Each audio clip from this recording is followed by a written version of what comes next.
CBSE की परीक्षा में बैठने वाले लाखों छात्रों के लिए एक बड़ी खबर सामने आई और ये खबर केंद्र सरकार की तरफ से थी। इन छात्रों के लिए एक बड़ी राहत है कि इन जो 10वीं और 12वीं की बोर्ड परीक्षाएं होनी थी उसे लेकर सरकार की तरफ से बड़ा फैसला लिया गया और फैसला ये था कि जहां पर 10वीं की बोर्ड की परीक्षा को रद्द कर दिया गया तो वहीं 12वीं की जो बोर्ड की परीक्षा थी उसे फ़िलहाल टाल दिया गया है। आज प्रधानमंत्री नरेंद्र मोदी और रमेश पोखरियाल निशंक जो कि शिक्षा मंत्री हैं उनके बीच एक बड़ी बैठक हुई। इस बैठक में कई वरिष्ठ अधिकारी भी मौजूद थे और इस बैठक के बाद ये फैसला लिया गया कि जो सीबीएसई की बोर्ड की परीक्षाएं होनी हैं जो कि 4 मई से जिन्हें शुरू होना था और जिसमें 36 लाख करीब 36 लाख जो छात्र हैं उन्हें शामिल होना था वो फ़िलहाल टाल दी गई हैं। जहां पर 10वीं की परीक्षाओं को रद्द कर दिया गया है तो वहीं 12वीं की परीक्षाओं को फ़िलहाल टाल दिया गया है।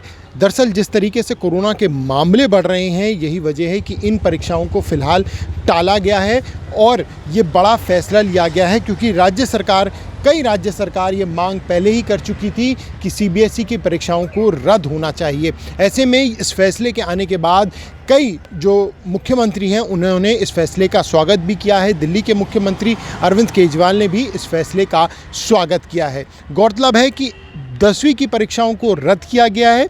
जो असेसमेंट है उनके ज़रिए ही उन्हें प्रमोट किया जाएगा छात्रों को और उन्हें 11वीं कक्षा में भेजा जाएगा। अगर किसी छात्र को अपने जो मार्क्स उसे दिए जाते हैं उस पर आपत्ति है तो वो एग्ज़ाम्स में भी बैठ सकता है। वहीं 12वीं को भी इस तरह का विचार आ रहा था कि क्या 12वीं के बच्चों को भी इंटरनल असेसमेंट के ज़रिए उन्हें प्रमोट किया जाए लेकिन उसके बाद या फिर ऑनलाइन उनके जो पेपर्स हैं वो लिए जाएं। लेकिन इतनी जल्दी इस पूरे चीज़ को तैयार करना एक बहुत बड़ा सरकार के लिए कोशिश हो जाती, बहुत बड़ी एक एक्सरसाइज हो जाती। यही वजह है कि फ़िलहाल 12वीं की परीक्षाओं को टाला गया है।